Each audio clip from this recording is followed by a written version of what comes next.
नमस्कार, मेरा नाम है डॉक्टर पूरू धवन और आज की इस वीडियो में हम बात करने वाले हैं आर्म की एक्सरसाइजेस के बारे में कि एक पैरालिसिस पेशेंट जिसकी आर्म में ताकत ना हो, स्ट्रोक की वजह से हाथ की फंक्शनिंग ना हो, हाथ चलता ना हो, रिस्ट ना मूव करती हो, एल्बो ना मूव करती हो, वो कैसे एक्सरसाइजेस कर कर अपनी मसल्स के अंदर फ्लेक्सिबिलिटी लेकर आ सकता है, कैसे वो अपने ब्रेन को ट्रेन कर सकता है मूवमेंट्स के लिए। क्योंकि हम सभी जानते हैं कि पैरालिसिस हाथ पैर का रोग नहीं होता, मसल्स की परेशानी नहीं होती, ये तब होता है जब किसी को ब्रेन स्ट्रोक होता है, यानी खून का थक्का दिमाग के अंदर आता है या ब्रेन हैमरेज होता है।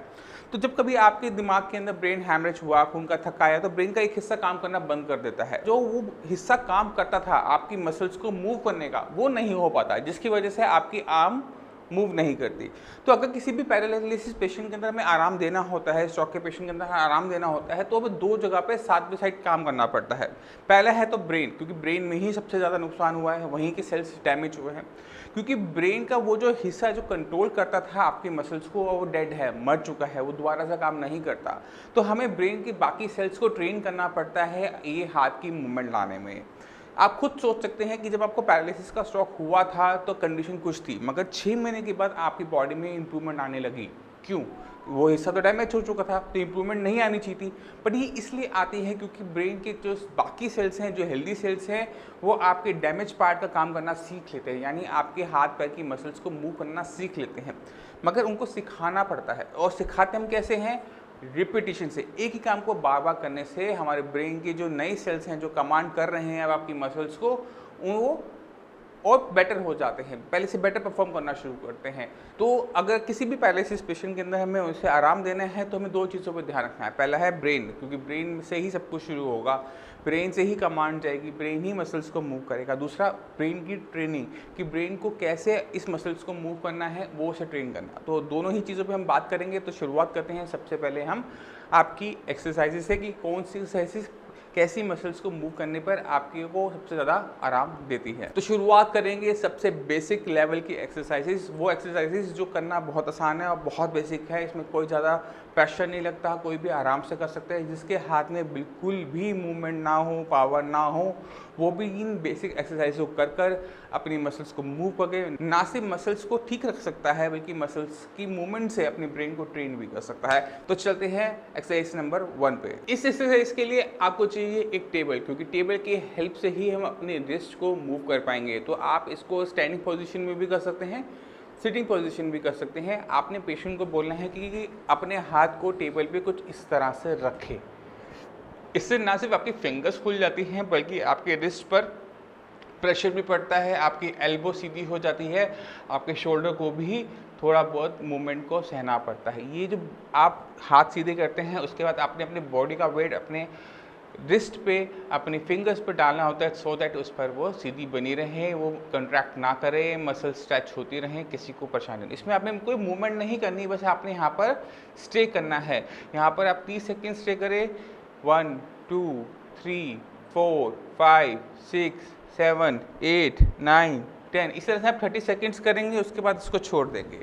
इसी तरह से इसको आप 3 बार कर सकते हैं। 3 बार करने से क्या होगा कि आपकी इनफ स्ट्रेचिंग हो जाएगी, आपकी मसल्स की, आपके आर्म की, आपकी रिस्ट की, आपकी एल्बो की, जिसे आपको चाहिए। इसमें अगर पेशेंट को पेन भी होता है तो धीरे धीरे ये मूवमेंट, ये अचीवमेंट करवाई जा सकती है।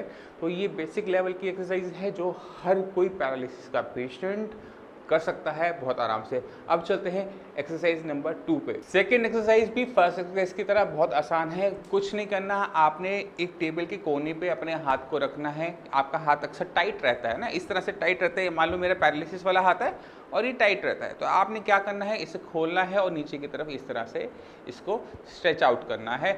ये स्ट्रेचिंग आपने करके रखनी है। इस स्ट्रेचिंग से आपके रिस्ट पे और आपकी फिंगर्स जो बार बार कॉन्ट्रैक्ट कर जाती हैं, उसमें आराम मिलना है।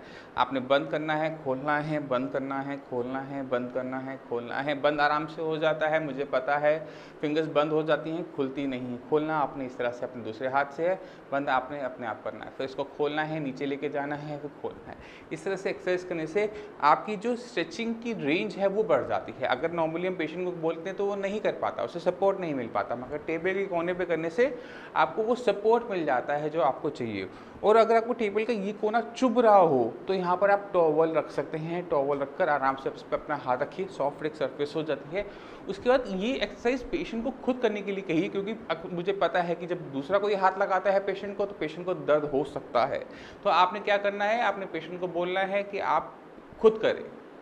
जितना वो खुद करेंगे, आराम आराम से करेंगे, स्ट्रेचिंग करेंगे, उनको उतना ही आराम मिलेगा, उनको उतनी ही खुशी मिलेगी। तो आपने धीरे धीरे करना है। अगर मान लो आपकी रेंज पूरी नहीं है, ये हाथ थोड़ा सा खुलता है, कोई बात नहीं, इसको यहीं से करते रहो, इतना थोड़ा थोड़ा धीरे धीरे धीरे धीरे, जैसे जैसे फ्लैक्सिबिलिटी आएगी ये हाथ पूरा नीचे जाना लग जाएगा। तो हमें एकदम सीधा 100 पे नहीं पहुंचना होता, बहुत छोटे छोटे स्टेप्स बहुत तेज़ी से लेने होते हैं, तब जाके हमें वो जो स्पीड होती है वो मिल पाती है किसी पैरालिसिस पेशेंट के अंदर रिकवरी हुए। अब चलते हैं इंटरमीडिएट लेवल की एक्सरसाइजेस के ऊपर, जो पेशेंट को तब करनी चाहिए जब उसके हाथ में, रिस्ट में थोड़ी सी मूवमेंट, थोड़ी सी फ्लैक्सिबिलिटी आ जाए, थोड़ी सी रेंज आ जाए। ये एक्सरसाइजेस जो है वो आपकी एल्बो के लिए है कि ये आपकी एल्बो है और एल्बो यहाँ से लेकर यहाँ तक मैक्सिमम मूव कर सकती है। तो हमने क्या करना है, मूवमेंट, इसको आप स्टैंडिंग पोजीशन में, सिटिंग पोजीशन में कर सकते हो। आपकी एल्बो इससे ज़्यादा मूव नहीं कर सकती, तो आपने कुछ नहीं करना है, इस तरह से मूव करना है। अगर आपको ऐसे करने में दिक्कत महसूस हो रही हो, एक हाथ आगे पीछे रह रहा हो, तो अपने एक हाथ में आपने एक डंडा, छाता, डंडी कुछ भी ले लिया जिससे आपका दूसरा हाथ भी उसके पैरेलल चलेगा। जैसे मैंने ये पाइप का छोटा सा टुकड़ा ले लिया है, इसको दोनों हाथ में होल्ड किया और ये आराम से आप कर सकते हैं। अगर आपको चीज़ों को ग्रिप करने में दिक्कत हो तो इसको आप अपने हाथ से टाई भी कर सकते हैं। आप इसको ऊपर से पकड़ें, नीचे से पकड़ें, किसी तरह से भी होल्ड करें, कोई फ़र्क नहीं पड़ता।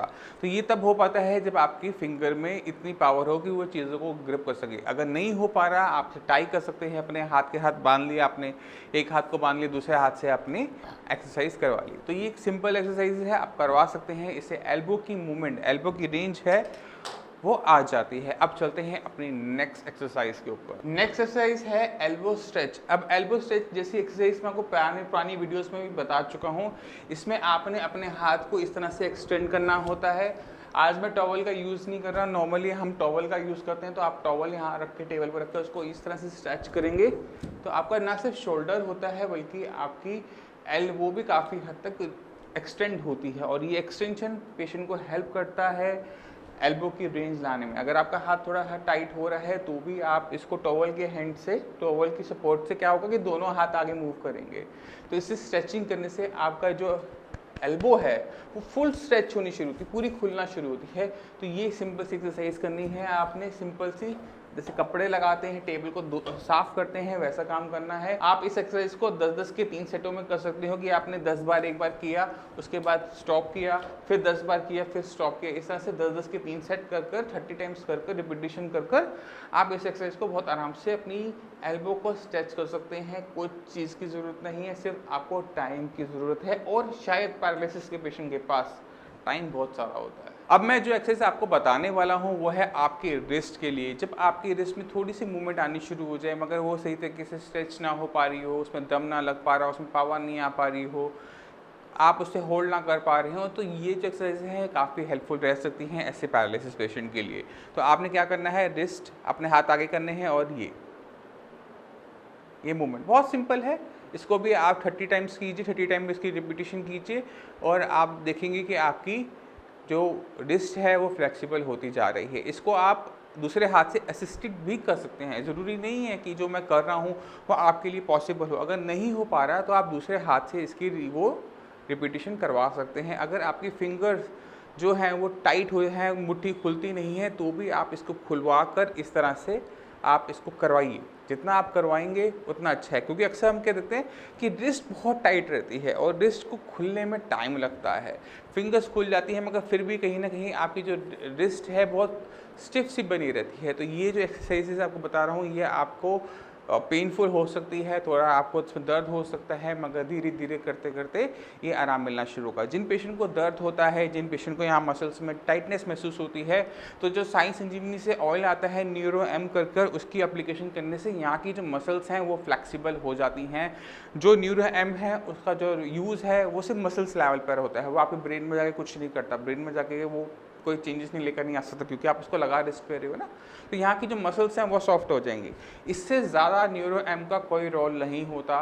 पैरालिसिस पेशेंट को अगर ठीक होना है, अपने हाथ पैर की मूवमेंट लेकर वापस आने ही है, तो समझना पड़ेगा पैरालिसिस को। और हर वीडियो में हर किसी को समझाता हूँ कि पैरालिसिस को आप अपनी हाथ पैर की बीमारी मत समझ बैठना, क्योंकि जो पेशेंट इस बीमारी को अपने हाथ पैर की बीमारी समझ बैठते हैं, सालों साल निकल जाते हैं, वो ठीक नहीं हो पाते हैं, क्योंकि उनको लगता है उनकी दिक्कत उनके हाथ पैर में है, और हम एक्सरसाइज जो बताते हैं वो भी हाथ पैर की होती है।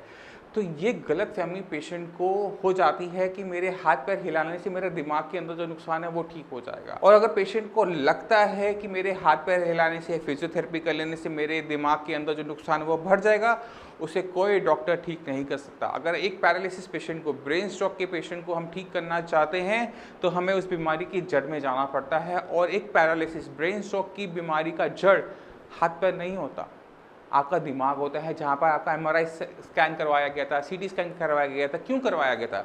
आपके मसल्स का क्यों नहीं करवाया गया था? क्योंकि दिक्कत वहीं पर है। वहाँ पे जब क्लॉट आया, ब्रेन हैमरेज हुआ, ब्लीडिंग की वजह से, क्लॉट की वजह से एक ब्रेन का एरिया डैमेज हो जाता है, वो काम करने लायक नहीं रहता, तो वो आपके मसल्स को कमांड नहीं कर पाता, उसे बोल नहीं पाता कि मसल्स हिलो, खुलो।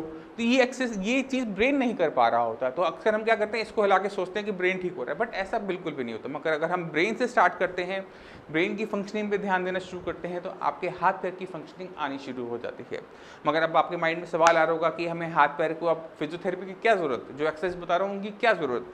अगर हम मसल्स को नहीं हिलाते तो मसल्स में क्या मिलती है, स्पासिसिटी, अकड़न मिल जाती है, और ये अकड़न पेशेंट को ठीक नहीं होने देती। तो हमें दोनों ही चीज़ों पे साइड बाय साइड काम करना पड़ता है। आपके ब्रेन पे भी काम करना पड़ता है, आपकी मसल्स पे काम करना पड़ता है, और मसल्स को हिलाकर आपकी ब्रेन को सिग्नल भेजने पड़ते हैं कि इसको इस तरह से हिलाया जाता है, इसको हिलाने के लिए ये वाली मसल्स इस्तेमाल की जाती हैं, इसको इस तरह से कंट्रोल करो।